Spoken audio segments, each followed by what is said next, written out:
间不在于你拥有多少，而在于你怎样使用。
欢呼声！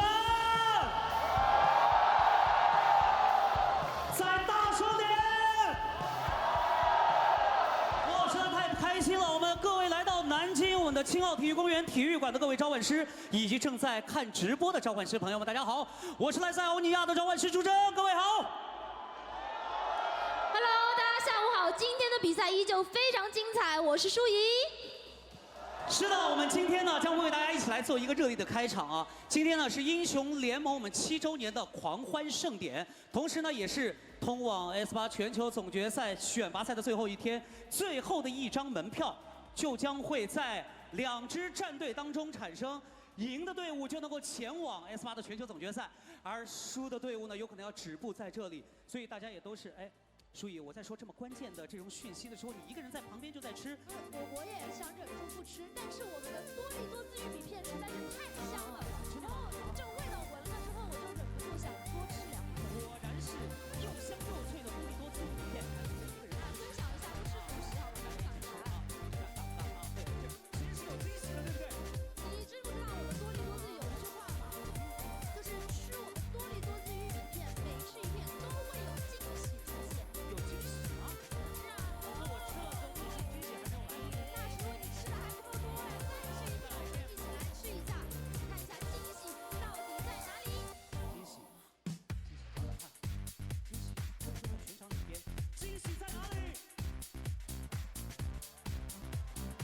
要找一下。哇！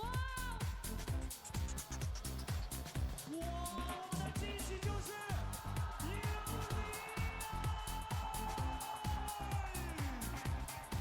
我真的是像阿拉丁神灯一样，一搓 UZI 来了，我的天哪，太神奇了吧，多米多斯！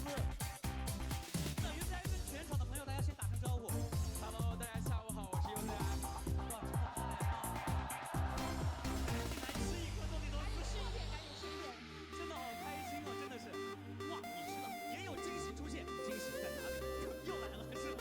其实呢，开始的时候 UZI 跟大家见面了，也是要告诉大家，这个对于 UZI 来说。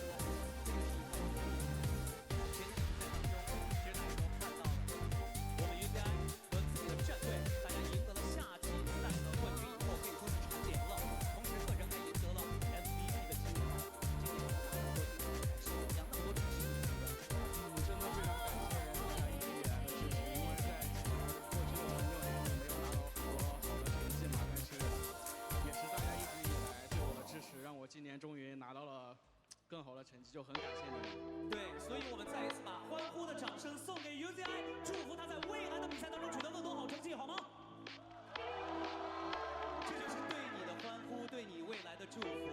其实舒怡也有一个好消息正要告诉 UZI。对，我既然说给大家带来了惊喜，那我觉得今天 UZI 特地过来了，一定要给 UZI 一个惊喜，是不是？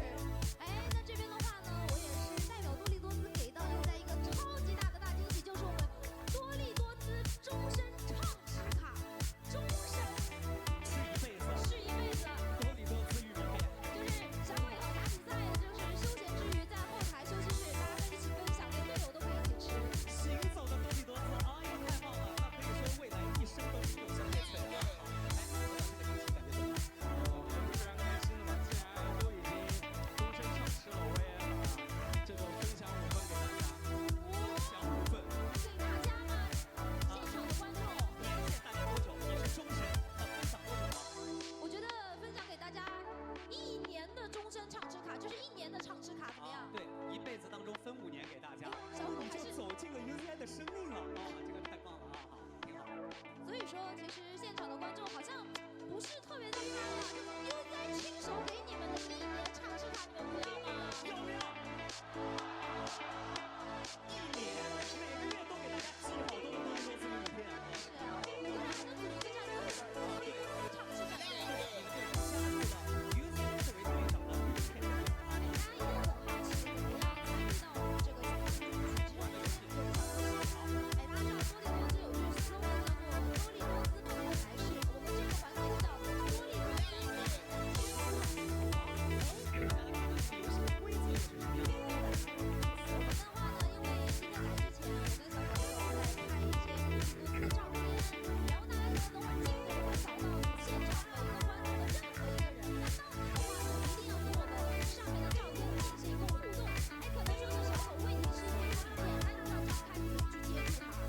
是吗？哎，对呀。大屏幕当中的小狗是一个要吃出自己的特色，吃出习。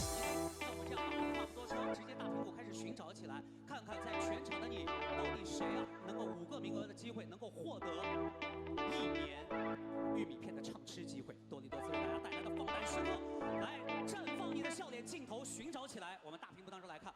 大家嗨一下，看看哪边更嗨，我们镜头就会到哪边去。啊，让小狗来叫停好吗？一会儿啊，要唱不多的时间你叫停，然后我们的大屏幕就会出现一位朋友。来，我们的大屏幕也先给到我们的全场的画面，我们来看一下。哇，哎，你已经有照片出现了啊！停了，停了，哦，哎，好，对的好准啊，对准对准。哇，真的是已经插到了这一位戴黑口罩的朋友鼻孔里面啊！太棒了啊！来，就是你，就是你，好好看，来，请站起来，这位戴眼镜的兄弟站起来啊！好，接下来你和 UTI 互动一下，他已经把玉米片喂过来了，你准备怎么吃？那你就是吃玉米片还是吃小果？对，你凑一下他的玉米片。对。哎，正好正好，完美。对，张开你的嘴，好，对，准备，然后顺着玉米片把 UTI 整个的手力含进去。没有那么复杂啊，没有了啊。好，这张照片我们也留下了，恭喜第一位。来，接下来请出我们的第二位，幸运。2位姚弟，姚起来，我们那边欢呼声大一点，来一边好吗？好，我们记住你了，眼镜兄弟啊，好，下一个下一位，到底会是谁？你来叫停啊，差不多是3、2、1，停。哦，来一个。哦，又是一位戴眼镜的兄弟，哇，厉害了啊！好，你跟小伙的互动啊，准备吃你的玉米片，准备了啊。哇，嘴张的，对，你看一看你的脸和 UCI 的脸，如果不是玉米片，脸能够凑到最近，大概是凑到怎么样的近法？试试看。镜头竟然躲开了，你看到没？天哪！好，做出一个造型，我们拍一张照片，恭喜你成为第2位1年畅吃多利多滋的幸运儿。张开嘴。这个有点像，这个兄弟的卡姆在辅助小左。真的是，好了，那在这里呢，恭喜我们的第2位，我们第3位。好，我们看一下第3位幸运观众在哪里？后面的朋友也有机会了，小狗跟后面的朋友挥挥手。Hello，来，我们看看下一个机会会在全场的哪个区域？哦，下一张照片也换了。然后这是准备要把它装进多利多滋的包装袋里面啊！好，来交给3、2、1，停。哎，小丸子，小丸子，小丸子，小丸子，哎，橙色帽子小丸子，幸运来得很突然啊！啊，哎，你看一下，你看 UCI 已经把一个多利多滋放在你面前了，伸手去拿一片呗。把手伸进去，拿一片多利屏幕配合一下，害羞了，不太好意思，你看啊，对你手伸进去，然后眼神望着 UCI，我们拍一张照片，1年免费畅吃的机会就属于你了。你看呀 ，UCI 在哪里？眼神对着他，哇，你搭在了 UCI 的肩上哎，真的，啊，好，可以啊，做好定格的造型，我们拍一张照片。哇，这个照片真的是啊。这有点像相亲。好了，开玩笑啦。第3位幸运儿，接下来看第4个幸运的朋友。第4张1年畅吃卡在哪里？到舒怡了。到我了吗？来看一下是会有我哦，还是小狗这一张照片？小狗啊，小狗来了。会是谁呢？停了。哦。给谁？镜头给谁？妹子吗？抢着吃。哦，是眼镜妹妹。好，就是你了啊！来互动一下，挥挥手。哎，你看一下呀，看一下 UCI 就在你的旁边，你眼睛看一下他，在哪边？你自己哎，手伸进去，哎，来拿一片玉米片。哦，对，哎，好，来，后面的朋友帮帮忙，感觉是大家都很想抢这个玉米片的样子，都把大家的手手伸进去一起抢。啊，后面比心的朋友，哎，对手大家一起抢，哎，前排的也可以一起抢，哎，不要挡别人脸啊，好，来，哎，好，来，那我们大家一起多利多滋，就是大家抢着吃啊，好，太棒了，怎么样？看到大家这样的互动，还是挺有意思的。挺有意思的啊，你觉得有意思，我们今后年年搞这个环节啊。好，最后一个机会，大屏幕开始滚动，恭喜我们的幸运妹妹。最后一名1年畅吃卡，到底是哪一个幸运观众？哎，变成我了，天哪！寻找一下，最后的机会是舒怡给到大家。哇，舒怡这个是在钓鱼啊！啊，好，来我们来看一下，你来叫停，舒怡。好，停。哇，已经这位送到嘴边了，已经送白到 T 恤，嘴边了。白 T 恤大哥，来就是你了，跟舒怡互动一下啊。白 T 恤大哥已经送到嘴边了，张个嘴就 OK 了。哎，你注意看，哎，你显得迫切一点，下腰，哎，腰下去，哎，对，哎，就这么吃，对了，哎，好，哇，很饥渴的样子啊，好的，这位大哥啊。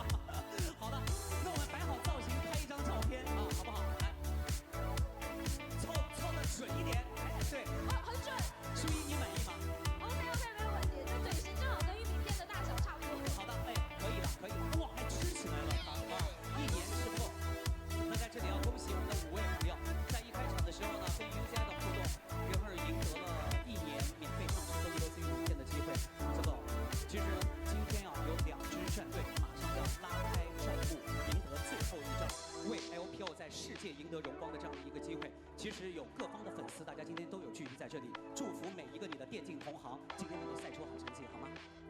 就是希望今天2支战队能够带来精彩的比赛，也让现场的观众就是来到这里不虚此行吧。是的，那在这里也要感谢大家今天的支持与配合。今天呢，其实多伦多兹给到大家这样的一个机会的同时啊，其实我们大家不要忘记刚才获奖的朋友到召唤师服务站就在环廊，大家可以来登录一下个人的信息，我们的工作人员会提前把这些奖品会每一个月寄到大家的家中。那在这里也再一次感谢并祝福 UTI， 也谢谢舒怡今天跟我们大家一起做的开场。休息一下，掌声送给他们，谢谢。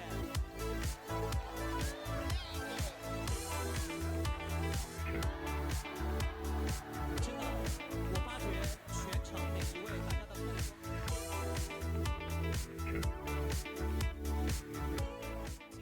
今年2018年可以说中国电竞风生水起，在各项的大赛当中都崭露了我们的头角。我们需要这样的旗帜性的人物，也希望越来越多年轻人也能够向着一股更快、更高、更强的奥运精神一般，在电竞这个行业当中为国争光。那我们马上将会登场的2支战队，其实大家今天知道是哪2支了 ？RW 和 EDG。那究竟呢 ？RW 和 EDG 谁能够赢得最后一张通往全球总决赛的入场券？即将要拉开战幕，欢迎2支战队和我们见面。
选拔赛，比拼的2支战队已经慢慢的升上了我们大家的视线，让我们欢迎 RW， 欢迎 EDG， 有请2支战队来到舞台中央，接受全场对他们的祝福。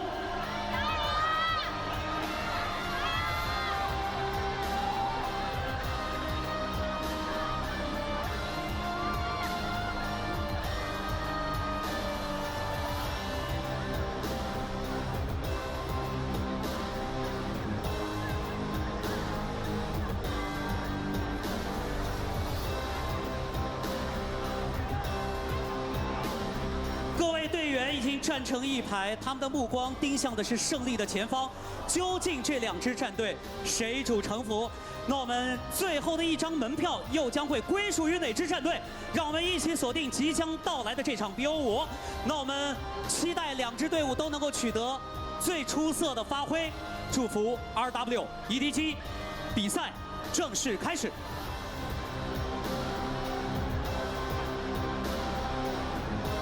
现在双方战队进入对战区域。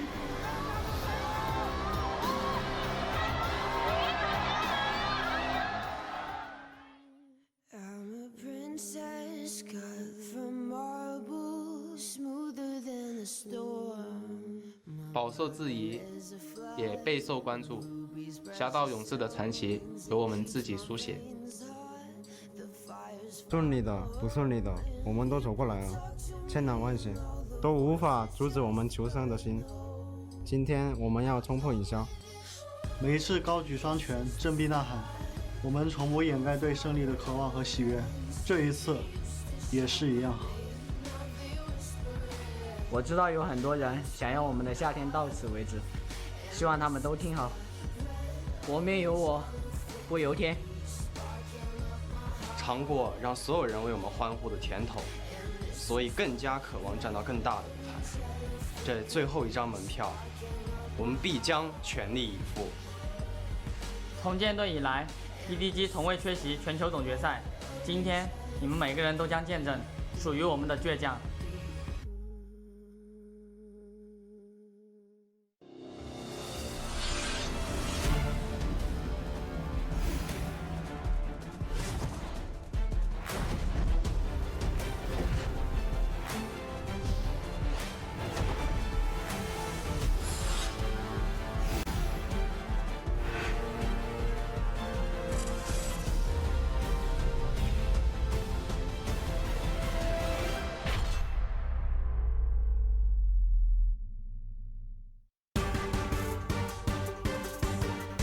Ladies and gentlemen, welcome to the 2018 Regional Qualifiers. It is the final round, and tonight we will decide our final seed, our third seed from the LPL, to join the other contenders at the World Championship.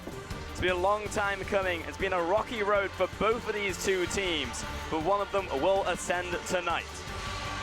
You can see on stage, unveiling the Summoner's Rift, where our teams will do battle.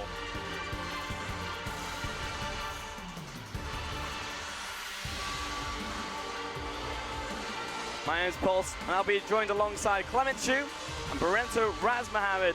How are you doing, gents? Fantastic. I know we've had a long time. We came here in the finals, but there was already the streamer day before that. The fans have been here for quite some time to come to the resolution of all of this. Who goes to Worlds, what seed, and we have a lot of EDG followers that saw the ending of last night's games. They just want to know if they go to Worlds. I just love the interview we just saw right there. Clear Love pointing out that EDG has never missed the chance, the opportunity to represent China at Worlds. They're not going to let go of that chance this time around. On the other hand, you have Rogue Warriors, never afraid to show their emotions, show their passion for the game on the other side, with Doinby with his fists in the air, ready to hold the championships closer to himself. So it's been a long time gunning, but this will be the final chapter of the LPL 2018 run. Yeah, they call themselves unbreakable, but so far they have definitely had a wounded run, dropping out of quarters, having to move through the regional qualifiers. It will be the lowest performance that we've ever seen from EDG if they make it here tonight into the World's run. But no pun intended, there has been a ray of sunshine between both of these teams. For EDG, we saw the individual members. We'll talk about that more as we get into it. How you doing? For Rogue Warriors, individuals as well. I mean, SMLZ throughout the season has been stellar. Same thing going for the rest of the members. There have been numerous members coming in and out of the roster for Rogue Warriors. And here is the culmination of all of that work. Yeah, exactly. The run is not done just yet. Rogue Warriors have a very real chance at taking them down because they are the raid bosses of this regional qualifier. Let's go ahead and take a look at the road so far, especially for EDG. Last night took on JD, took them to 5 games, and that was a real tough final game for both squads, but eventually EDG came out on top. It was an absolutely grueling series, lasted 6 hours long, but we have to remember that EDG were actually the upset winners of that series. Yes. Everyone was looking at JD Gaming to take it home. EDG, they come out, they show a renewed strength between the jungler Haro and the rest of the team. During the playoffs, JDG looked too damn powerful. But EDG throughout the series learned a lot about themselves, and it felt like we saw an awoke iBoy, Haro coming out. So a lot of the individual members are going to be coming in today up against Rogue Warriors. Rogue Warriors, sure, have been having that run for themselves, but they are all looking towards tonight. A lot of preparation must have been done because they've been sitting in the sidelines. Yeah, throughout the entire split, everyone thought that Rogue Warriors was the better performing team. They were in the same conference, and Rogue Warriors outperformed EDG to take that first seed. But down the stretch, after today's matches, after yesterday's matches, and after the third place match, it seems like a close series once more.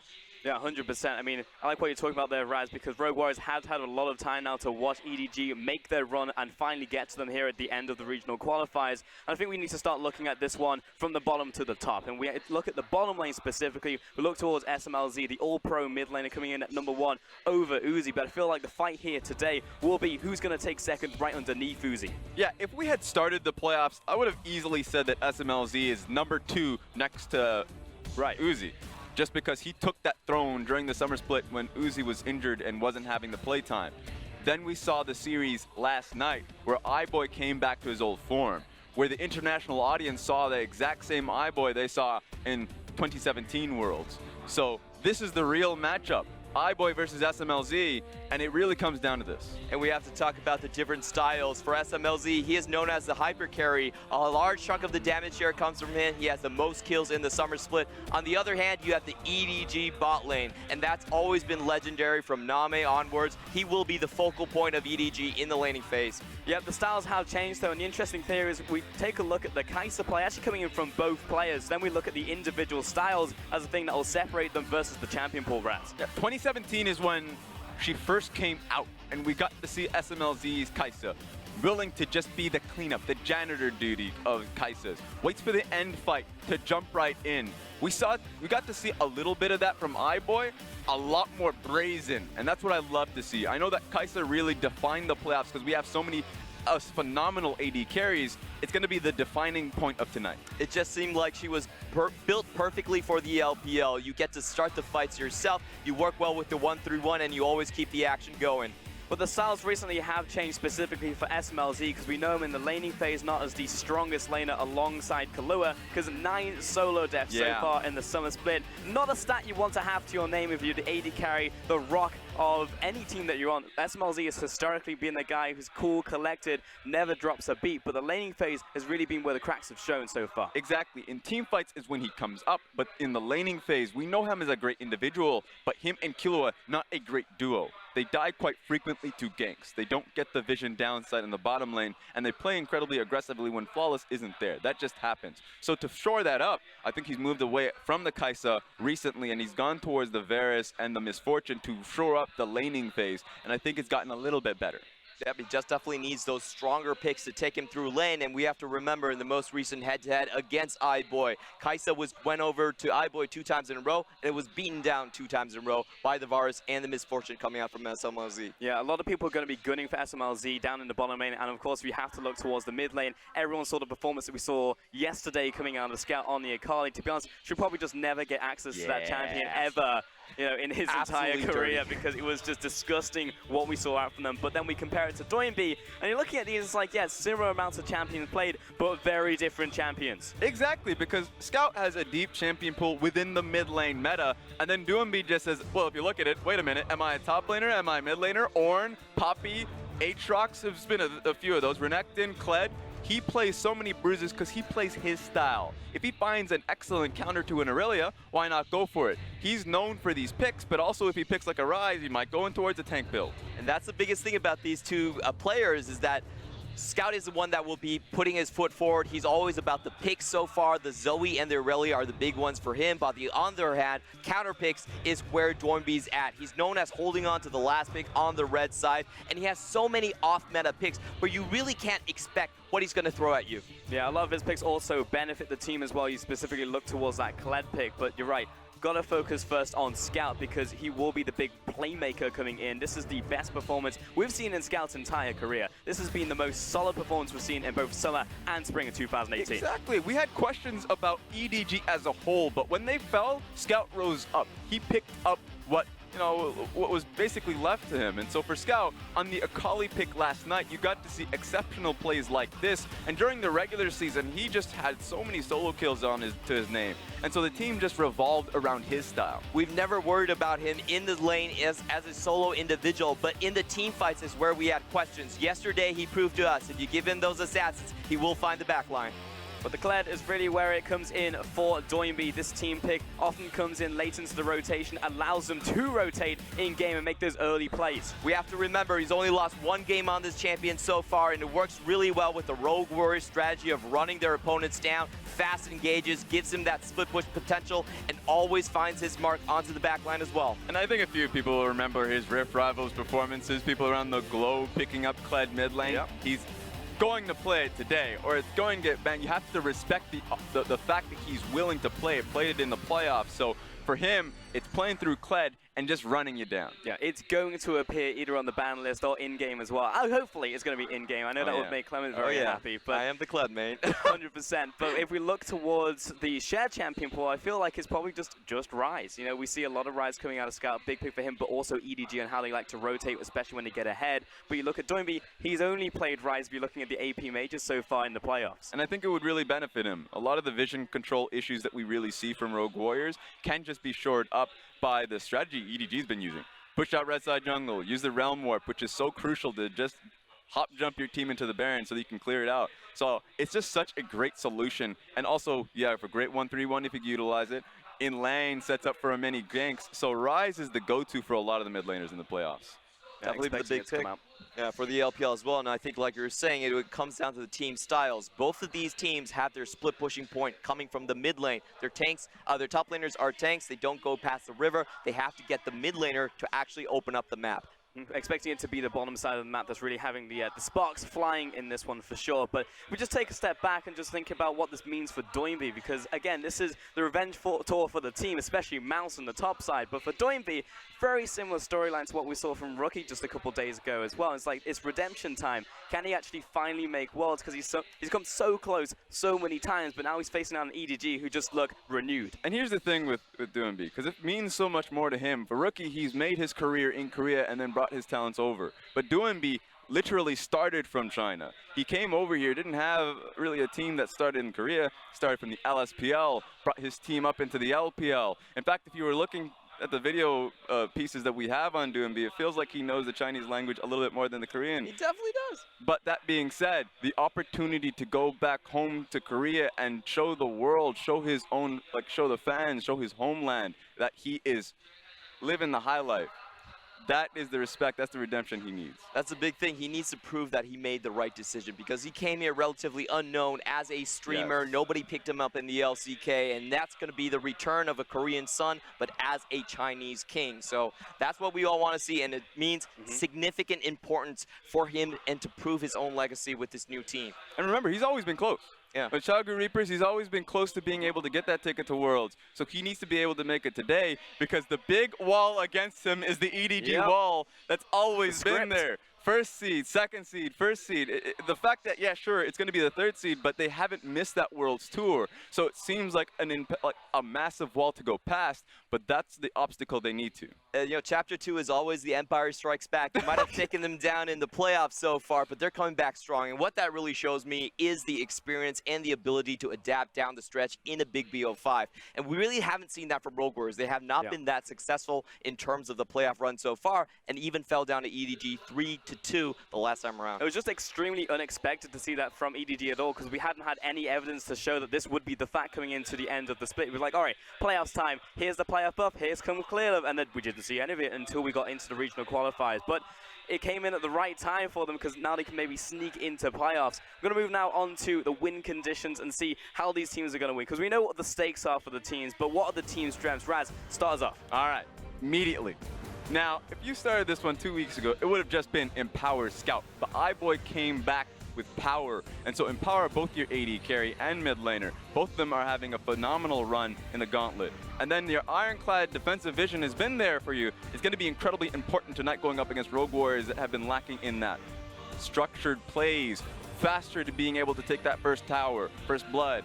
EDG are a faster, more structured machine. They need to have that here tonight. For me, the picks that you need to go towards are the Kai'Sa and the Rise, of course, but the Kindred is needed. The Kindred for Haro, he looks like a legend on that pick. Well, I'm just batting away if I'm Rogue Warriors. Starting with our strengths, however, we are the Fright Trade team. You look at Kled, Nocturne, and Rakan, engaged champions. They want to go all in, out of the blue, in the sudden, catch people up with their pants down. That's their strategy. But what they need to do to win against Edward Gaming is fix their jungle lane synergy. Haro really blew my mind. He was an absolute beast yesterday, and it was about the coordination between him and the rest of the lane. Now, we really haven't seen that coming out from Flawless. He either needs to solo Haro down or have better synergy overall. And like we were talking about, both of these teams, they focus on the bot side. If they want to win, I think whoever throws the first punch and blows the bottom tower up is going to be very far ahead in the mid game. Yeah, also going to see a lot of shared champ. We talked about the Kai'Sa, talked about the Rise. All right, it's crunch time, folks. All right. What's it going to be? Who's going to come out on top? How's it going to pan out? Clement, start us off. I have to go with 3-2 Edward Gaming right here. I feel like they showed a much cleaner playoff run, especially with yesterday's triumph over JD Gaming, and it's really going to be up to Rogue Warriors to try and to detach that, basically, to try and pick them apart. So I think it's going to be a tough series. It hasn't been that clean cut, especially in the summer slate. Rogue Warriors did have the head-to-head, but I'm still going to give it to Edward. There we go. I also have it EDG. I think Rogue Warriors as a team can do well in this series if they're empowering SMLZ. If they focus in on him, I think they can thrive and can push you to a 5-game series. I have it as a 3-1. I think the issue so far is that the vision control from Rogue Warriors has still been lacking. The third place match that they had still means that they have to play towards Mouse and Flawless and not Holder and Kiwi. So right now I have it as a 3-1. Yeah, definitely EDG favor. You saw them getting cleaner and cleaner as yesterday's series progressed. We'll see how it pans out on the Rift. For now, though, going to send it over to our casters to get us into game. Thank you so much, Pulse. I'm Dom. We've got Rusty and Frosk, and holy cow, Edward Gaming. Look, the dynasty might be dead, but nothing stops this team from getting their Worlds ticket. Yeah, the steam train keeps on going. The machine keeps on turning. For EDG, there's a lot on the line, but so is there for the opposition. I'm looking at Mouse as well. The Revenge Tour has not finished. There is one stop yet on this freight train. And the thing that I really want to draw everyone's attention to as we enter the ban phase is the fact that Rogue Warriors is on blue side. Against the top 4 teams, Invictus Gaming, Edward Gaming, Rogue Warriors, and RNG, Rogue Warriors have never won from the blue side. You heard it from Clement on the desk. They often use the red side for counter pick on Doinby, and that's where a lot of their success starts. So if Rogue Warriors need to reinvent themselves, it has to start here. And note, we've got 6 bans done already. And when you look at these bans, if you're an EU fan, you'll notice that it's very different. We heavily prioritize the supports here. Ryze is a must-take-away champion, and through all of the supports that go away, it tends to rise in priority, whereas there are only very few remaining. And now here's the question. With Ryze off the board, and I agree, I think that should be the priority. It does mean that the Kai'Sa is available. Both iBoy and SMLZ are champions on this particular character. SMLZ, the first guy to ever pilot in the LPL, and iBoy has really just been perfecting it since. This is a huge champion over the course of the entirety of playoffs and now the regional qualifiers. EDG have to know that this is the case, and Sion is immediately taken for Ray in the top lane. And I'm so glad that Edward Gaming seem to have identified a lot of their win conditions from yesterday against JDG. They need the Sion pick, that potato in the top lane, to really band-aid a lot of what they aren't giving resources towards the top side of the map. And I actually think it was a mistake from Rogue Warriors to prioritize the Kai'Sa. This is why blue side is so punishing for them right now. And I do think the consideration here is that Varus was also up and available. So the fact that you go for the Kai'Sa and you give over Sion Varus as a first rotation for EDG is a cause for concern. The alarm bells aren't going off just yet, but the start of the draft for EDG,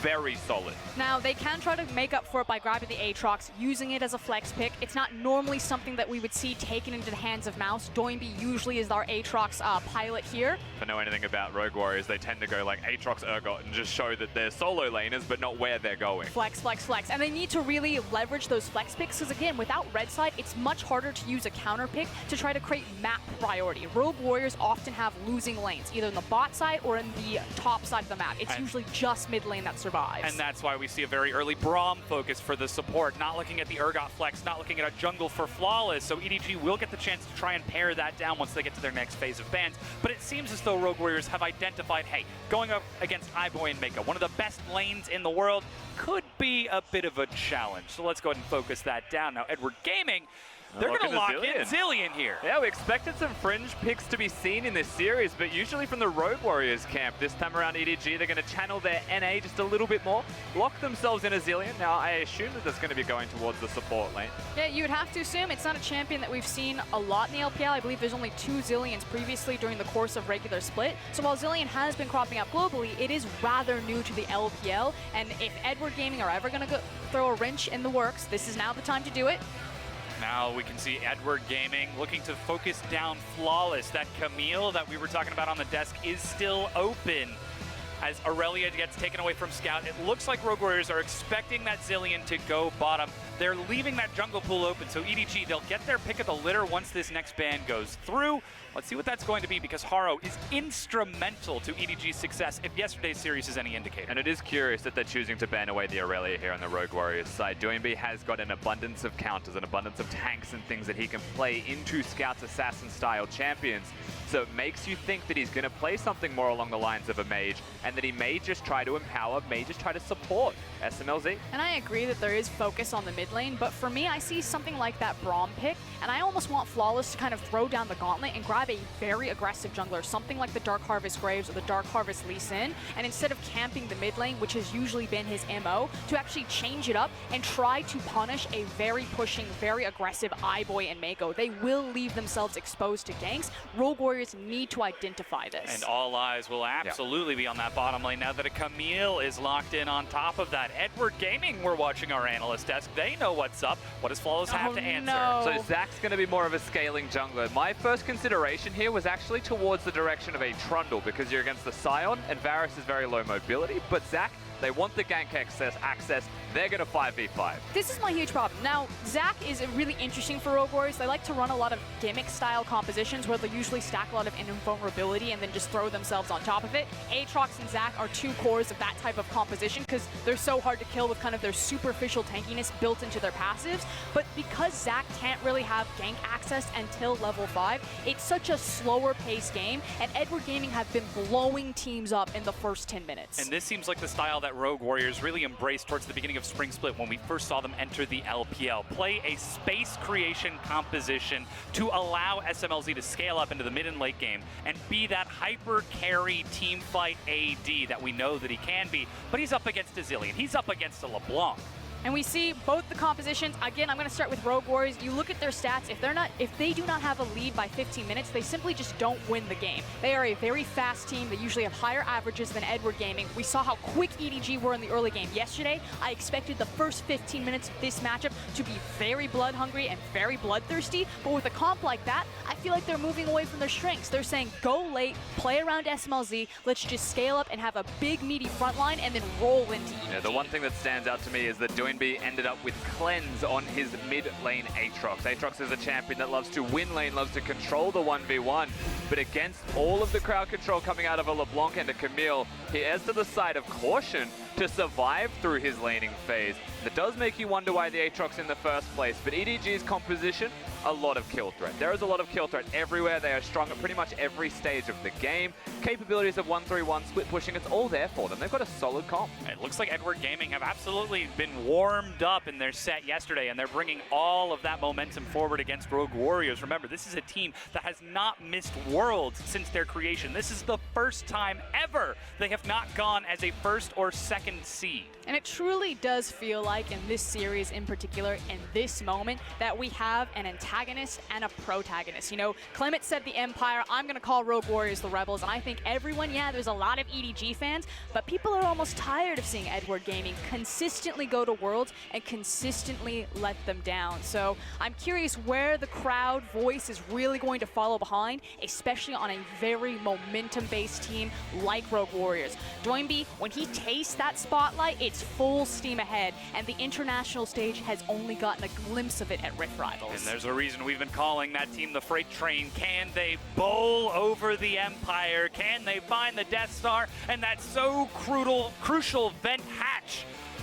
Or will Edward Gaming be able to strike first and strike harder? With a strong composition, it's tough to tell, but we are loading onto the Rift for this Game 1 between Rogue Warriors, the revenge tour of Mouse against Mako, Mouse versus his former team, and Edward Gaming still trying to prove that though the times have changed, they never will. They are one of the best teams in the world, and they need to be respected for it.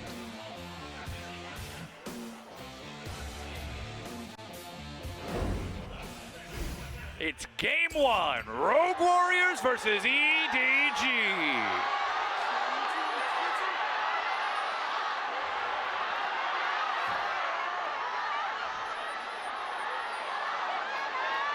And you can hear the crowd around us. It's a stacked arena. And as we predicted, it's kind of a mixed bag. Maybe you hear some EDG. Impossible to tell. But the Rogue Warriors voices are right there. Absolutely. So we are on the Rift. Game number 1 has started. Momentum is a big thing, like you mentioned, Frosker. And Rogue Warriors, even in individual games, not just the series, momentum, a very big deal for them. We saw it on the analyst desk. SMLZ, 9 deaths, solo deaths as a bottom laner, as a duo laner, is almost absurd to consider. But that's where EDG could look to hunt them down in the early game.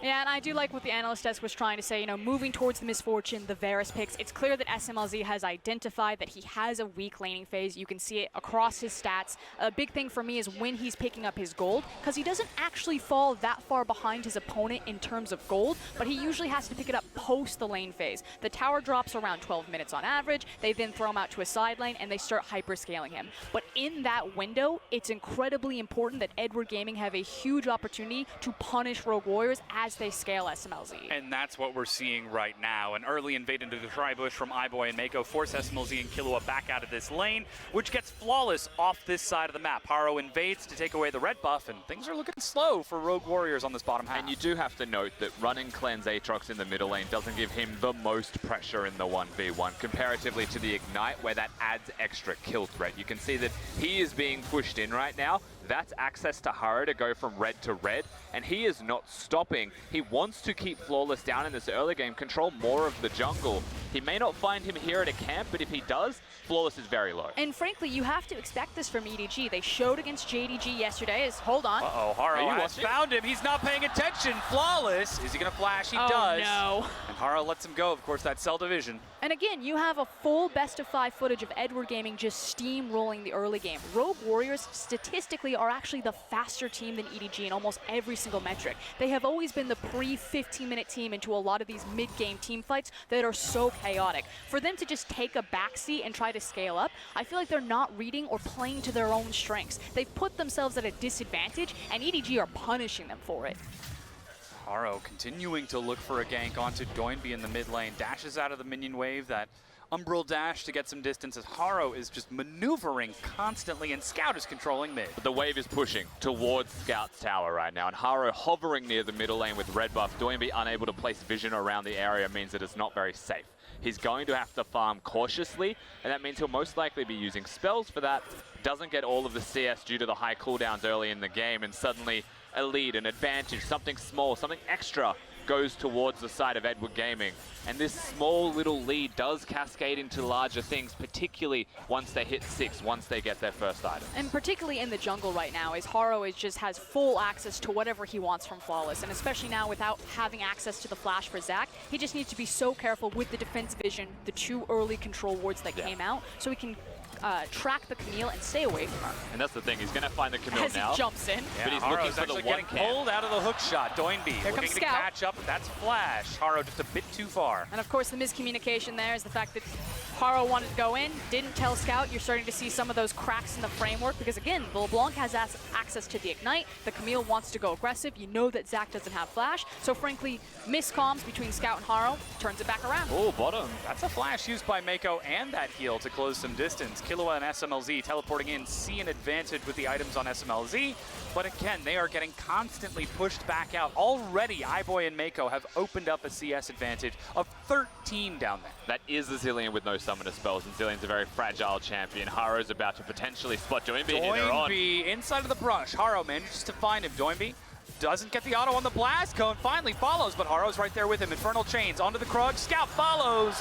First blood, EDG. And easy as you'd like. Scout just picks up the kill. Doinby was caught recalling, I guess placing advanced vision, but I can't see the ward there at the moment. Ultimately, he does die.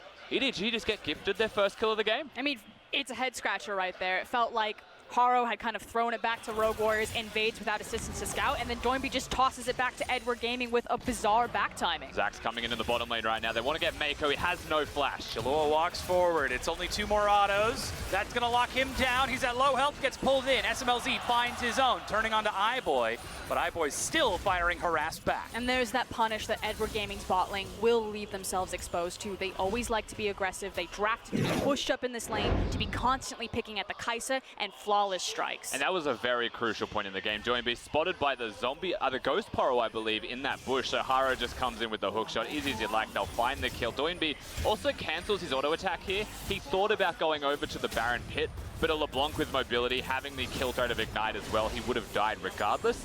So he chose to go the longer route, buy more time, and that does give them a kill in the bottom lane in the end, but Doinb was still the one caught. Haro is still moving so aggressively around the map, fighting over Scuttle, fighting over river control, fighting over jungle control. Even an advanced control ward is spotting out Flawless on this top side. EDG are controlling everything. And I have to stress how important that kill was in the bottom lane for Flawless to get in there, because the blue buff is still up for Haro. He hasn't even gone to that blue buff yet. He started at his own red, went to the enemy red, invaded the enemy blue buff, and has just ganked constantly. And there's no access for Flawless. There was no camps for Flawless. He needed to get a gank off, and he did. And you can see his stats for his games yesterday against JD on the screen. On average, 348 gold above, a 3.4 KDA, and of 5 games, he was involved in 4 of those first bloods. And for as much as we talk about Edward Gaming being this machine that you can just change out any cog and they continue to print championships, or in this case, trying to print their world ticket, Haro is just the newest cog to that machine. It's almost like the system, the structure is too advanced and they can just breed success. Would you say they removed the rust? Very well might. Get the W40 in there, it's squeaking. Just trying to ease the gears for Edward Gaming as it's just constant push. Scout trading against Doinb again and again. Merc tries to try and absorb this pressure, but it's now the Silk Road for Edward Gaming as they're looking to open up a pathway behind this Dragon Pit and extend that river control even further. So this is the time that you want to have on your wrist. You see that it's about 8 minutes. I give EDG 2 more minutes, maybe 3, before they attempt to dive bottom. They have access to a Camille. Scout's now starting to get control of that wave, as Rusty's alluded to, the difference between the cleanse and the ignite and the all-in potential. And now it's a matter of if Doinb can control Scout to at least try to keep him out of this fight, and if Flawless can be ready for the counter gank, because you know that EDG will race bottom. Yeah, also just the 2v2 they picked themselves into. Flawless going towards the Zac, knowing full well that he's not going to have his pick of the litter when it comes to jungle camps, that Haro can pressure him out, and that's what you will see. That is what you will continue to see. Oh, no. And Haro's playing very well around these Ghost Poros as well, invading aggressively, spotting everyone out, and denying them from advanced movements. And Haro is fitting so well with the team. Remember, it was Haro finding his momentum in the set against EDG that allowed EDG to make that comeback in the series and give the momentum to close it out. Flawless finally makes his way back into the bottom side.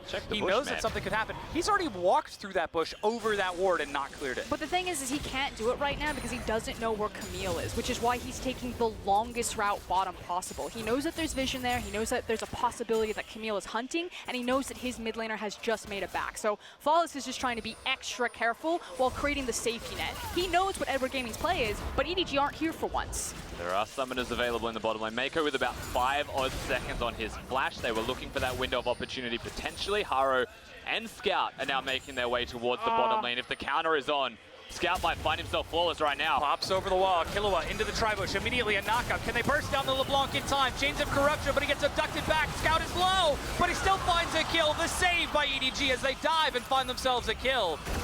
SMLZ goes back in, the Acathian Rain, but Scout's over the wall. Doinb chases, it's double flash. EDG are in and out. And again, Rogue Warriors knew what the play was. Edward Gaming throw the same punch every single time. Excellent counter gank by Flawless, but still a 1-for-2 trade in favor of Edward. And SMLZ was so close to getting the kill, to getting the trade off with his ultimate. Very aggressive play from him. I liked it a lot, and they do get flashes back in the end from Doinb coming in. His position in the fight does help them out. Still a lost trade, but there is some signs of fight still in the Rogue Warrior system. And the big thing that I want to point out is those flashes on iBoy. The fact that the Virus doesn't have it, but the Kai'Sa does, as well as will have access to Killer Instinct again. This should be a very easy repeat gank for Flawless. Flawless needs to start trying to clear out some of this vision. Finally, he walks up to get around this control ward and reclaim control over this bottom half. That's a Mountain Dragon, which has huge priority for both teams with that Kai'Sa and Varus. We're not seeing the top laners involved just yet as Ray and Mouse are going head-to-head. In fact, so not far, seeing them at all. Yeah, Ray is having a great time up there on this Scion. You mentioned it being a Band-Aid for him in the set against JD. Well, If it ain't broke, don't fix it. And here's the thing, Ray can play the carries, but Edward Gaming cannot have Ray play the carries. They need him on a frontline tank. They really only have their strength and their front-to-back team fights, so it's unfortunate that Ray has to have potato duty, but he looks really good on the potatoes. EDG look better with him on the tanks as well, for certain. I mean, top lane, whilst you're seeing them just duke it out head-to-head, I think Sion and Urgot are two of the best blind pickable champions in that top lane in most scenarios, so I prefer the Sion to the Ornn normally, at least for laning phase. What I would be looking at for Rogue Warriors is to get that Ornn out of the lane, use the ultimate, and have that guaranteed initiation tool that can force summoner spells, where Sion's is a giant, I am coming towards you right now, so just juke to the side. Now Haro, he's sneaking around behind the dragon again. Scout doesn't have the roam just yet, but it looks like he's pushing mid, and Ray, he's making his way out of base and not towards top lane with that charge. EDG might be setting up for the next play. There goes Scout. The difference this time around, though, is Ray's TP is just about to come off cooldown, and you can actually see him walking towards the bottom play right now. So maybe looking for a delayed Sion ultimate and then TP back top. Zilean has the ultimate here. If they engage, they're going to be at a numbers disadvantage. Scout goes in, and Flawless doesn't take the slingshot. He's just testing the waters. You can still see Ray now behind this dragon. The on my way pings. They're going to keep going. This wave is pushing in. It's been cleared out. Mouse, he doesn't have his teleport yet. And Edward Gaming are put into a position where they almost have to force this dive. Good thing that it's in Oren, so they're not going to lose too much damage top lane, but here we go. The slingshot. Scout dodges back. Flawless goes forward and knock up onto Ray. He's on the side. Shades of Corruption onto the front line. Killua soaking as much as he can, but he can only absorb so much pressure. He buckles underneath the weight of Edward Gaming, but Igo goes too far forward. Doimbe's looking for some damage. SMLZ gets the plasma stacks as Ray goes down, but Doimbe's about to get popped down. Ray decides not to go for the auto as SMLZ walks it away, and still Mouse is pushing top. Between a Zilean and an Aatrox, nobody dies in fights, let alone Sion and how tanky he is. Mouse has the sheen, so he is pushing fast. That's a late teleport. That's a teleport. Flying Flawless goes back in. It wasn't one fight, it was two. They managed to get the damage. Knock up on the Mako. SMLZ is dodging Hex Tech ultimatum, but locked down. Ray dies. And that's 3 kills to Rogue Warriors. And Edward Gaming simply do not respect the teleport timing. It wasn't communicated that Mouse is going to be ready, and Kahlua might find another. Forces him to walk out. That's the Winter's Bite. Here comes Doinby. Scout, does he have enough? He's at 70 mana.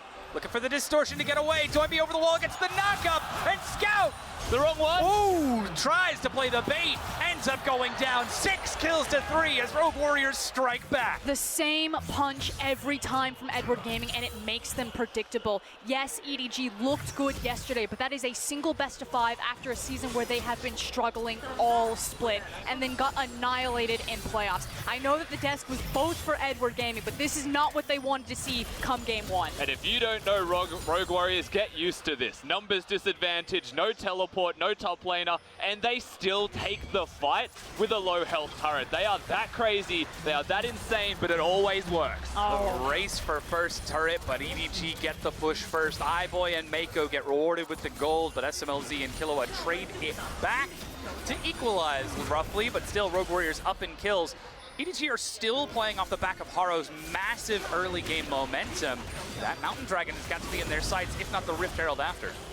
What's interesting though is that they take the lane swap. Now the thing is that the objective control for Rogue Warriors is the highest of any team in the league. They get the most dragons, they get the most barons, and they have the most control over them. But their Rift Herald control is one of the lowest. They simply just don't care about this objective, so I'm actually really surprised that Rogue Warriors for once gave away the dragon in trade for priority around the Rift Herald. I feel like it's an excuse to fight more often than not for Rogue Warriors. Because it's not about the towers, it's about the blood. Yeah, if you can get the kills, they lead to the towers. A lot of other teams around the world go for the towers, and the kills come from mistakes, usually through vision.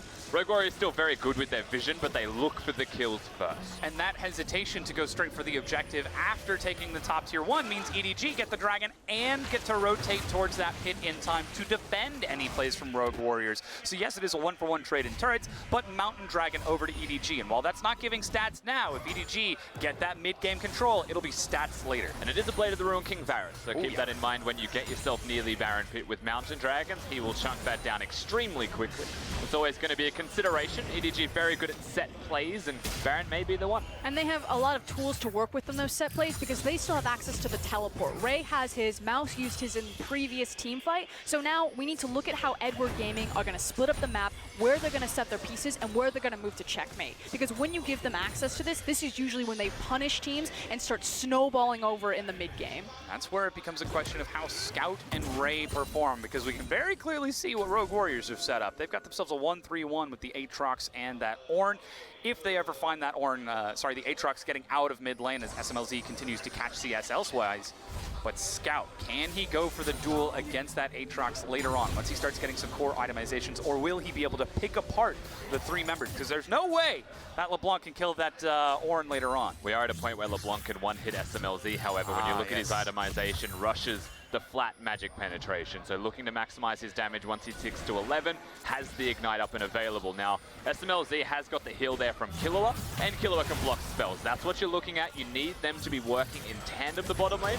The rest of Rogue Warriors' composition, they are just wild, loose units that will do their own thing. That's how the comp works. Now they're turning onto the Rift Herald. There's no teleport for Mouse, but there is one for Ray. Ward over the pit. Ray's coming in. Rift Herald being burned down. 3,000. EDG looking ready to fight, but Mouse is behind them. Call of the Forge God Herald goes down. Toynbee leads the charge. It's a knock-up onto Mako. His Scout gets split. Flash gets him over the wall, but SMLZ on the prowl. Flawless goes in, and Rogue Warriors are split. Trying to get out of this, they still manage to get the abduction. They find Mako, but he pops down into the ultimate. Stun onto Ray as Scout tries to leap back forward. Nobody dies. SMLZ continues to dive in. He's looking for some damage, but finally the first death. Killua falls. iBoy will answer, and SMLZ still firing. Flawless. Going to die to Haro's damage on the other side. Ray retreating as fast as he can, but SMLZ looking for the Void Seeker. Catches up and should be able to lock down Ray as Scout runs for his life. Finally, Mako also going to die to the slam. No, it's not. It's only the third hit of the Darkened Blade, and Mako survives. 8 kills to 5. Welcome back to the tank meta. No one does damage. In this case, everyone does damage, but no one dies. The Zillion ultimate, the Zac passive, Aatrox as well, and tanks everywhere. They're still looking for kills, they're still hunting, but it's so early in the game, everyone's coming back to life. And ultimately, at the end of it, it's Rogue Warriors who come out ahead. They grabbed hold of the Rift Herald, they picked up a lot of the kills. It felt so chaotic, so messy. I can't wait till we get a closer look at that one with a replay, because it felt more like 5 individual 1v1s. Yeah, a big part of that as well. Mouse finds the single targets, Toynbee finds the single targets. They go towards Scout. The biggest part of this fight is that Scout's mostly removed. He looks towards the end of this and only really assassinates Flawless, who has taken a large brunt of the damage from EDG already. So he kind of has done his job. Finds Taro, gets the Zillion ultimate out. Through all of this chaos, it's so hard to actually note what the biggest thing is. SMLZ consistently dealing damage, iBoy the first to go. Yeah, and iBoy failing the flash over the wall, flashed right into it. If he had gotten to the other side with the LeBlanc, it might have been a different story in terms of cleanup. But again, still a swing for Rogue Warriors. And Edward Gaming, they had the TP access. They could have had a much better go at setting up a play, at denying that. And I feel really fumbled that moment in the game. And we saw the blueprint for how Edward Gaming wanted to fight that. They had Ray and Haro in the front just soaking and absorbing pressure while iBoy was firing from the back and Scout was looking for a flank. But Rogue Warriors broke through that front line so easily with the Zac, with the Aatrox, and SMLZ was able to find that killer instinct right back onto iBoy. Their composition's like the head of the Hydra, you know, you take out one of them, they multiply, 2 take its place. You get rid of Braum in the fight and suddenly there's a Zac and an Oren standing in front of SMLZ next, and they're like, what are you gonna do, you know? An assassin's job is to kill the carry, but when there's tanks in the way and those tanks deal damage, especially because they're ahead, then Scout does have a hard job. He was able to do it yesterday against JD Gaming, that Akali, hunting down Yagao on Vladimir with Azanias, and still was getting the kills and the outplays. Can he do the same on this LeBlanc today? Can he continue the momentum to carry his team? As currently, Rogue Warriors, they're moving their momentum into the top side jungle. They're the freight train team. They've already picked up a little bit of steam. Now, can they keep rolling? I actually want them to pump the brakes a little bit because now the shoe is on the other foot. They have the TP advantage. It's forcing Ray to respond towards the bottom side where Mouse is creating a pressure point. They have the Rift Herald. They have the teleport. Rogue Warriors can actually just play the map and set up the perfect fight to kind of deliver the last nail in the coffin for Edward Gaming. And speaking towards that as well, a lot of their players have just finished items. Quinzu's Rage Blade a massive spike for SMLZ, just locked down. So you look towards the AD carry, now they can group up as potentially 4, use Mouse, but what they could also do is use the teleport advantage that SMLZ has and go elsewhere. And now here's going to be the big window. If Ray commits to this bottom wave and they get vision, they're going to pull the trigger on the TP and try to force not just one tower, but as much as they can get. Edward Gaming need to give a lot of respect here to Rogue Warriors, because these guys are crazy. They appear on the map, 100% Rogue Warriors will pull the trigger. Well, that's the first tier 1, but it looks like they're pulling back towards the Dragon. Instead, not taking the risky approach. Remember, this is a best of 5. They want to close this game out as clean as possible, not risk the emotion or the drag that happened yesterday or the day before going all the way to 5. But it's not just a best of 5, Dom. The winner goes to Worlds and the loser goes home wondering what went wrong. So it's not your average best of 5 that you're seeing here on the Rift. EDG Rogue Warriors, 2 powerhouse teams, 2 Rift rivals, representatives at that, facing off for Worlds.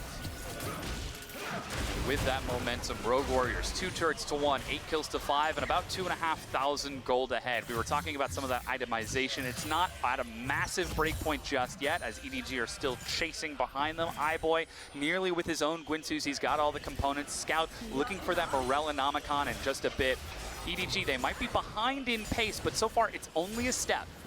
But that step might be the crucial one missing from the stance, because again, Rogue Warriors, they can hit tab, they can see that they are on their power spikes, and EDG just need to stay away from them, and that's not staying away from them. They're looking for Ray. He's flashed over the wall but has no ultimate. Killua flanks and starts to land the stun. Blast Clone is ready. Ray hops it over, but that's a stun. SMLZ, he fires to get as much damage as he can, and Killua body blocking him to keep him in range of SMLZ. He doesn't flash to find the kill, and Ray walks out alive. They choose not to use any summoner spells, no flashes over the wall. They have no vision. They didn't know where the rest of EDG were, and the ultimate was already used by SMLZ. So they do have to back away. Unfortunately, Killua, he didn't choose to use the ultimate, maybe even block and buy time from the blast cone.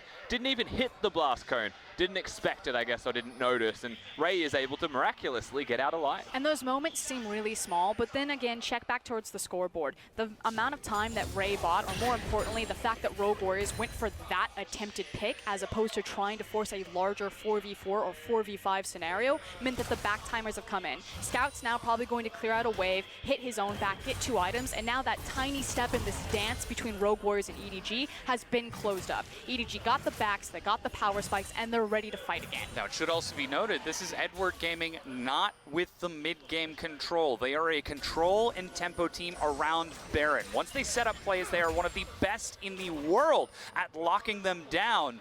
But right now, they don't have any room. They don't have any space to do that. They're the ones who have to respond and react to Rogue Warriors. But they do have good defensive vision as a team, and Rogue Warriors are very brash. They'll take the fights the second they see the opportunity. EDG may be ready to take the punch and counter back harder, even if they're on the back foot. That's just the nature of these teams when they duke it out on the Rift.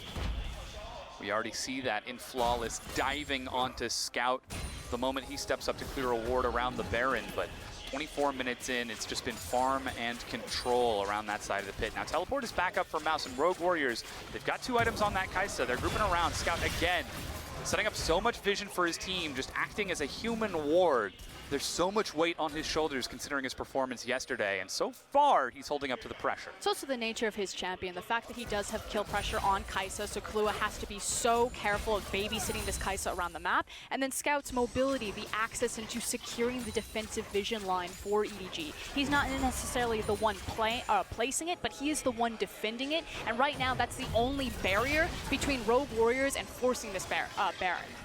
Look at how he's maneuvering to try and control vision around the Baron. Zillion can't walk up.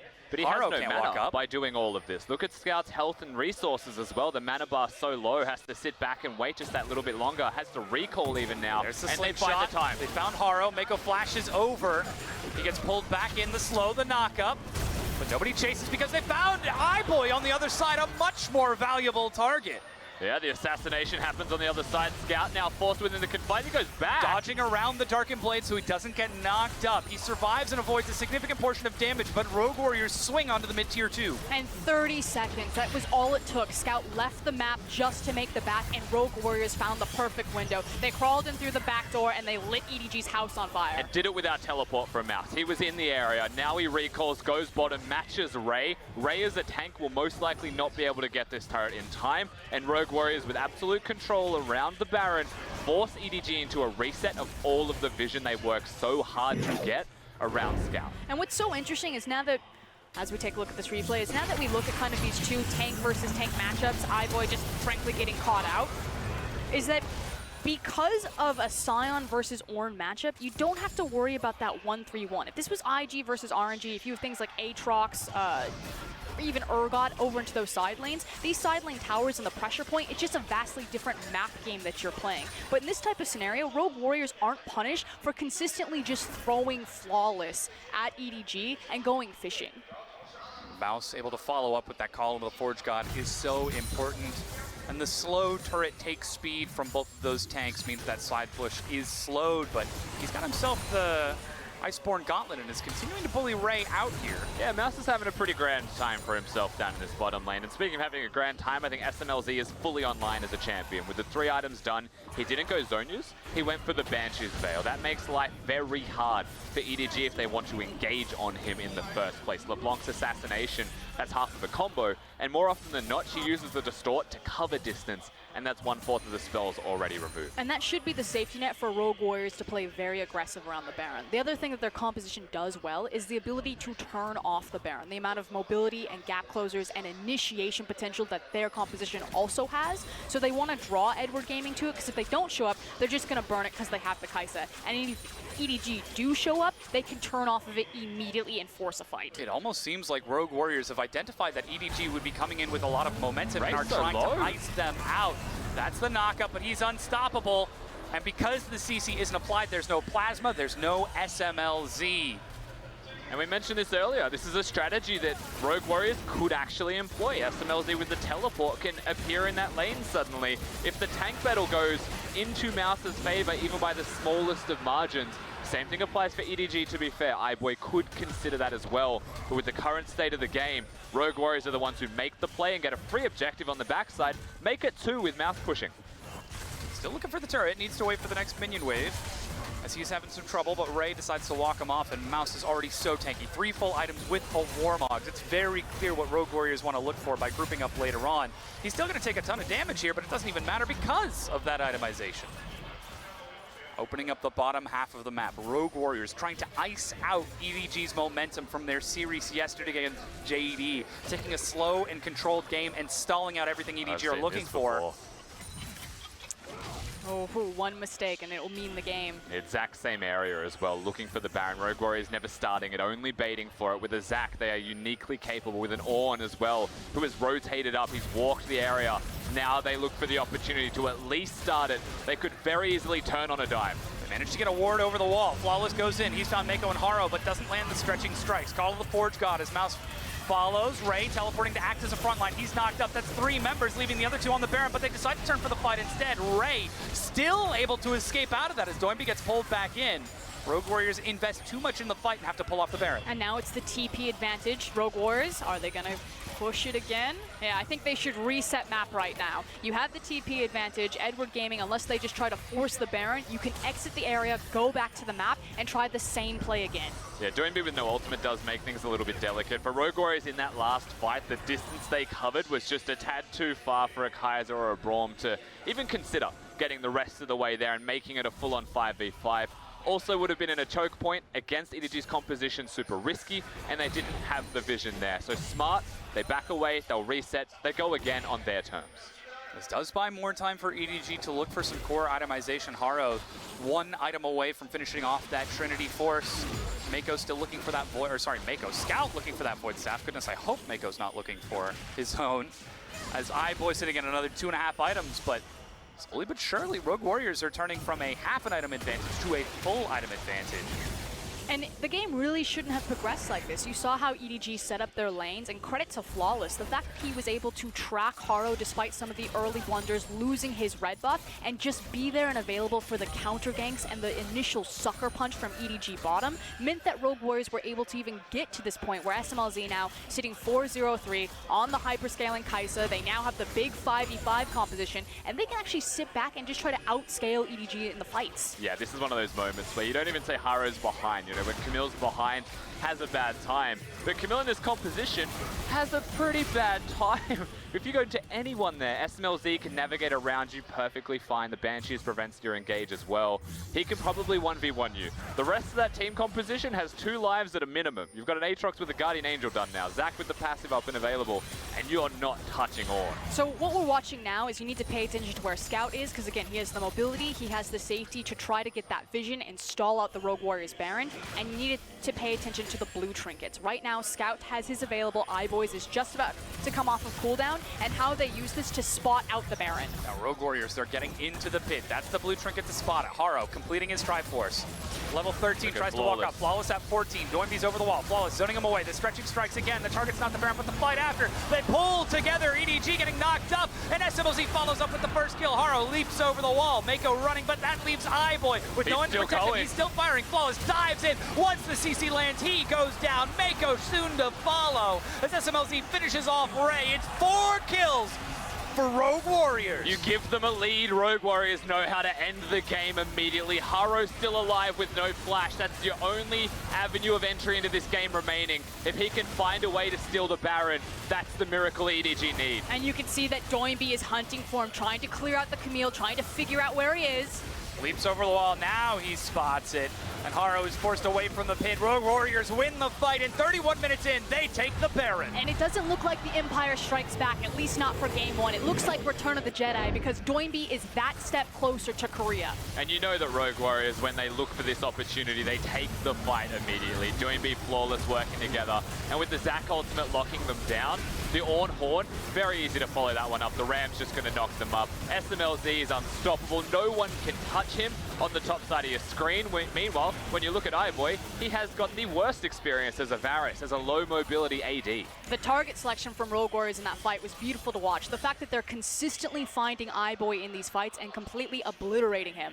Now that said, his composition doesn't give him a lot of tools to work with in terms of people to zone for him, because they have so many factors that are diving backlines with the Camille and the LeBlanc. Yeah, the difference here is that Zilean can give you a second life, but you'll just die again very quickly, whereas a Braum can physically stand in front of you, can crowd control, can disrupt. And that comes back to the target selection from Rogue Warriors. Mako used his ultimate on Haro, who was the initial member engaged upon with Scout, but the moment he was out of the fight, they went back in. Now Rogue Warriors using that momentum to continue the push as Ray forced to turn and run back to base. And Rogue Warriors, 5 turrets to 1, 13 kills to 5. They are looking to close this game out. And that's the thing, Rogue Warriors, they're sharks. They smell blood in the water. And with this gold lead and with these types of initiation tools, Edward Gaming cannot afford another mistake. If they step even a single toe out of line, the sharks will clamp.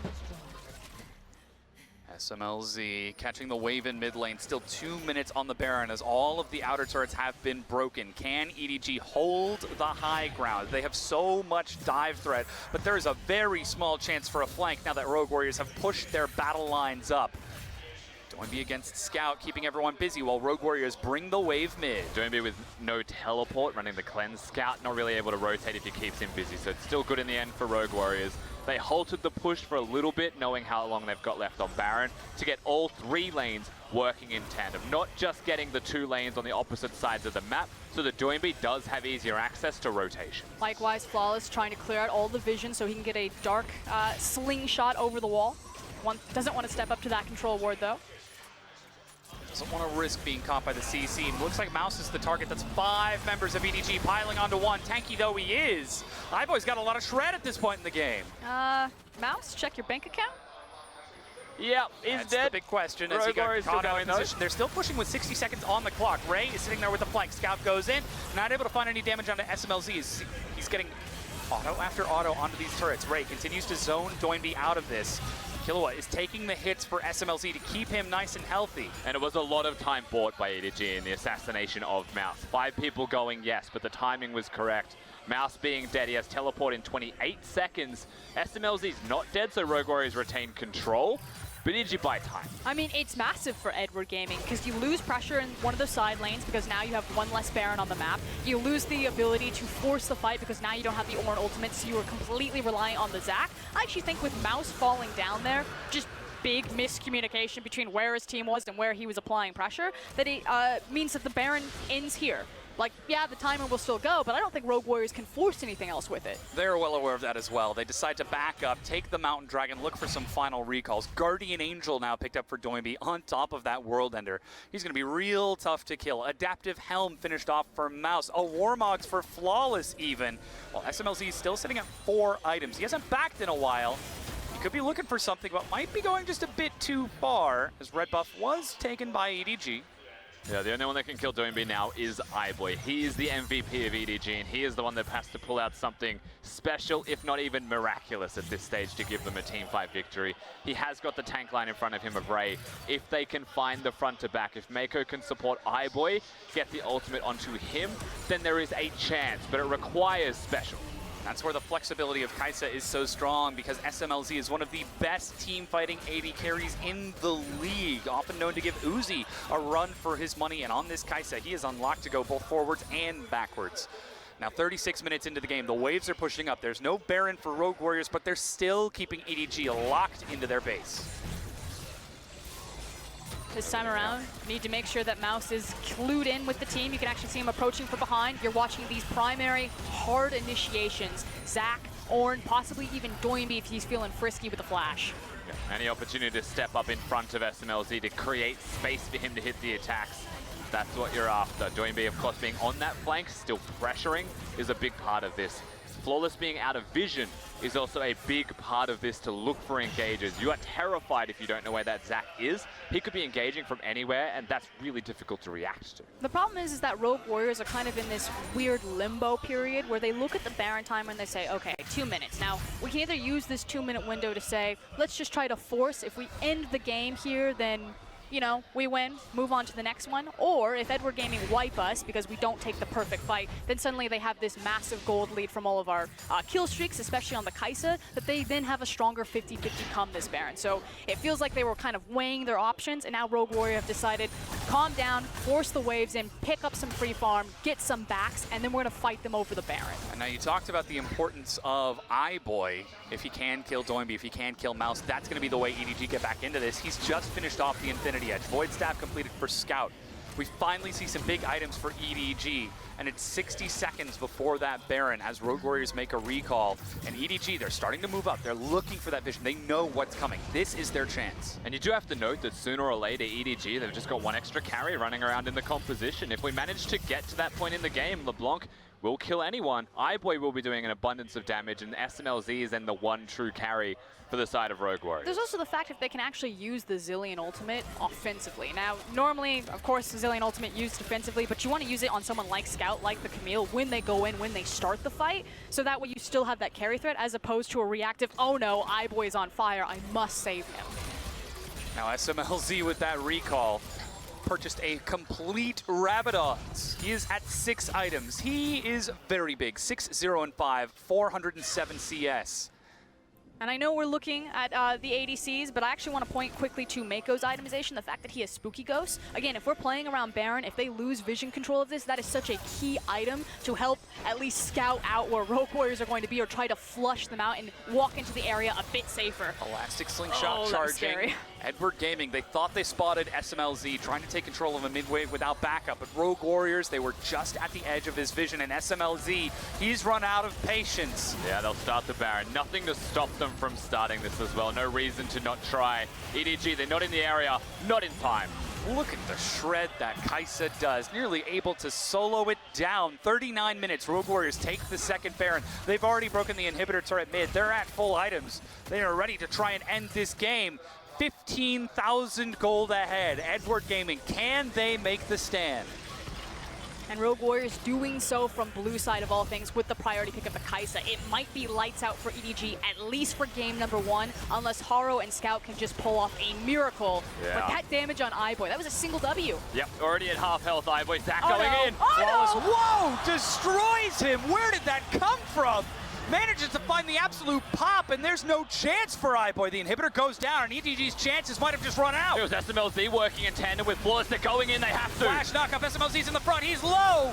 Will they be able to get him? Shielded, saved, the dive. They're doing everything they can to kill him, but look at how much health he's getting back. Look at the damage that he's doing. Scout managed to get the kill onto Killua. SMLZ will die to Mako, but Doinby is still untouched. He's still firing across with those darkened blades, slamming down with flip after flip. And EDG, it's up to Mako and Ray, turning back onto the fountain as Rogue Warriors turn onto the Nexus. They strike first and ice out EDG in game 1. And again, doing so from blue side. Rogue Warriors have never taken a blue side victory from any of the top teams, so showing that they don't need the counter pick because they have a read on exactly what EDG want to do stylistically. The craziest thing is we looked at the draft and we said that EDG are set to succeed. We said they've got a lot of things that they would want. They've got the tank in the top lane on Ray. They've got a strong bottom lane 2v2. These things existed for EDG, but in that realm, with all of the pressure that Haro could put down in the jungle 1v1, somehow Flawless finds a way. They find that one opportunity. Rogue Warriors with an advantage, they just do not slow down. For me, it's the idea of anti-dive. You know that Edward Gaming are going to try to dive your bottom tower, and they just loaded their composition with so many anti-dive tools and just waited for it. Yeah, there was that one big moment in the game in the bottom lane that really turned it into Rogue Warriors' favor, and they're insane enough to take the fights with no teleport on their top laner. They will make it happen in situations where your opponent says, there's no way they fight us here, we should win this. And I think that's the important note, is that Rogue Warriors looked across from EDG, the winningest team in the history of the LPL, the team that has gone to every single Worlds since they've joined the LPL, and said, you do you, we're just gonna beat it. At about 10 minutes, you're gonna make the exact same play. At about 20 minutes, you're gonna try to control the Baron. At about 30 minutes, you'll try to look for a desperate flank or a desperate dive. And Rogue Warriors had an answer every single time. Now the question is, what do Edward Gaming try to take away from Rogue Warriors? We saw that Ryze was the priority. It was the one that was banned away as opposed to the Kai'Sa, but maybe we switch sides. Maybe this Kai'Sa priority pick continues to dictate this series, or maybe we start banning it alongside the Ryze. Yeah, I definitely feel like we're going to see the Kai'Sa throughout the entirety of this series. And the question for me is, when do we finally ban it away when we know how big it can be? Well, hey, I'm all for more Kai'Sa, but it's time for our analysts to break down that Game 1 Rogue Warriors victory. Thanks, Tom. Now, guys, I have some questions. Because we looked at that champion select, and Clement, you turned to me and was like, EDG just outdrafted them. This is going to go over to them. We were like 1-0. That's not what I saw there. Clement, explain yourself. Well, basically, this is Stake playing mind games. He's turning to the team and going like, you know what? We're going to give EDG everything they want. And the players turn around. They go like, seriously? Yes, everything. And this is because they know their playstyle. They actually gave EDG the rope to hang themselves, and that's going on the tower dive way too early and way too hard. That was my biggest problem. If you look at the early game, all 3 lanes were winning. Their jungle had a flash lead. They could have extended that and transferred that into item leads, but instead what they did was they got so rushed, they went towards the bot lane, they had Ray down there, and they wanted the tower now and then. But I was asking why? You could actually just take it down just with chipping. This is second activation of the dive. The first one, Mouse didn't have his teleport available. It was coming up very soon. And then the first one was a complete fail. In fact, Rogue Warriors lost that one because they came in with a member down. Problem was, iBoy walked in, was immediately deleted. Guess what? Now Oren has his teleport. So it was the second round that really worked well for Rogue Warriors, because I thought that the positioning for EDG initially was quite poor. But my question is, why do you even bring Ray down in that situation? You already have mid lane priority, you have bot lane shove priority as well, you're dominating the jungle. You can do this play without even having your top laner come up. They open up themselves to a potential trade, a potential teleport flank to go for that tower, and that was completely unnecessary. It is risky, but they still went for the play, and I think if you're going to go for it, you understood the risk, and the only reason they brought him because they know that Zach is going to be there. He was there earlier on for the counter dive. He actually forwent his topside jungle, really just not having the experience because he knew that the dive bottom lane was happening. So being able to double down on the members is a fine idea. The execution needs to happen, to your point. I agree with you. If you're going to have Sion come down bot, you need to make it work. It was just unfortunate that the AD just didn't exist. Right, I mean, it was just very surprising the way it happened, the fact that EDG did get all of their tools, and you're like, okay, bot lane set play, this is where to get the advantage, get some kills, knock down the tower, everything goes EDG's way, and that's what we saw a lot of victories yesterday, actually, from the JD set. Wasn't the case, didn't even see SMLZ try and throw up his laning phase or something like the Misfortune, was actually going first pick, Kai'Sa. And it's like, wow, this shouldn't get to the late game, but it did. So yeah, that one really opened it up, because if you just go straight through the draft, Kai'Sa, Zach, Oren, and Aatrox as well. Incredibly good when they actually have the items there for themselves. So the team fights were really shoring themselves up. That's why when this first comes down to the next team fight, which is around the Baron area, this is where you see the composition start to flourish. The Aatrox just jumps right into it, immediately pushing Scout out. Now Scout can't even come in flanks. He's completely zoned out from multiple fights. Yeah, you know what? Scout's been incredible. In fact, he had 3 kills early on in this game, but with the amount of bruisers jumping in, his role is essentially useless. What I love about Rogue Warriors is that they understand how to play with their tank line so well. They never put their backline carries in danger. They had their tanks in front the entire time, going towards EDG's backline, finding the targets. And that's just the edge that we think Rogue Warriors do have over EDG, is that they do play those 5v5s a lot better. They took it to RNG in a lot of those games, and even though Uzi trumped in the end, it did look like Rogue Warriors was winning those team fights to start things off. Yes. Yeah, it was the in-team fight execution, Raz. Yeah. While that team fight, I think, at times there was a few flops. I think the decision to make the fight, to set up for that, was incredibly well done from Rogue Warriors. They understood from that point forward that their composition was going to be rolling. Yeah. So it was all about Doinby. I thought that Doinby, now that picking up, it felt like yesterday's Yagao. Yagao picking up Aatrox had complete control in one of the games. I think it was a game 3. Going into today, once Aatrox mid has the control, pushing out and really forcing poor matchups in side lane picks versus the LeBlanc. Yeah, I mean, you're always going to feel good about Aatrox being in the mid lane for Doinby, one of his best picks into the mid lane, coming into playoffs in the first place. You look towards the Aatrox, the Kled in the mid lane, and it's like, all right, that's good, but is Flawless going to be able to do anything in the early game? Will bot lane even get out of the laning phase, given from what we've seen so far in the split from SMLC? The answer was just yes across the board. They managed to do everything in the early game, and you're right, it was pretty much autopilot from there on after that fight near Baron.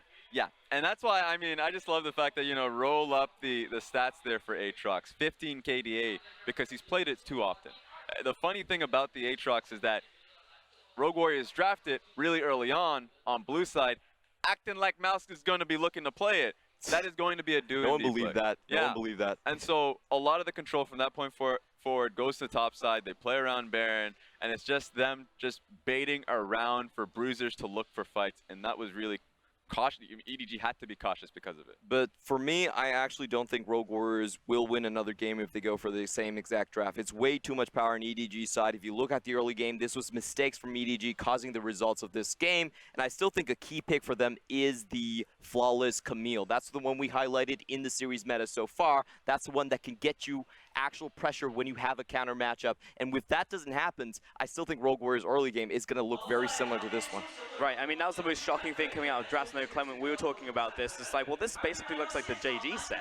Like, yeah. why are they looking to go later into the game where a lot of their strengths have been coming from their early game plays? And Rogue Warriors, we know they keep going to keep throwing themselves at their opponents. Very similar to what we saw in the early game, but it just worked out anyway with these champions rats. And you have to start respecting the fact that these windows are going to be open. During the regular season and even at some points of the playoff, teams are willing to actually look for incredibly defensive anti-dive compositions that will force you in really tough situations. And if you ever make a mess up like EDG did in the bottom side of the map, you get put in a situation where you have a bulked up late game teamfight comp. And in fact, once Kai'Sa gets her full AP build, she can just burst through Baron. And so honestly, you move on towards what the next replay is essentially that Baron setup. That's the result. That's the reward that you get for having your Kai'Sa now have 5 to 6 items. You're right, early game got blasted, 20 CS behind, but now that you have gold underneath you because of how your that bottom lane dive worked out for you, your mid laners actually living sky high, these comps can roll out so well, just seeking for mistakes. Yeah, it's just theoretically they should just never get there, but hey, if you're Rogue Warriors, you can just make it happen. I think a lot of that also came from the front line, as you said, in those team fights. Mouse is actually going to take our MVP here as well, our man of the match in game 1. This selection. I think he was the biggest winner when you compare all of the lane matchups so far. He got the better teleports, the better flanks, and most importantly, he breaks the meta open because he's not afraid of the Scion coming in from Ray. You have to remember, Mouse used to come from EDG, but now he's just saying, you're just somebody I used to know. 20% damage, too. This is not much damage you're going to be expecting out of an Oren pick. Went towards the Iceborne Gauntlet, got that Sheen early, so he's looking to pound people. Definitely, I love that itemization coming from him, and it's just the 5v5 strength overall for Rogue Warriors. Hopefully, they will carry on with this. Yeah, but I mean, even so, they managed to pick up game 1 in this, and that was completely unexpected. We'll see if they can do it again. We are going to take a short break and before we get into game 2.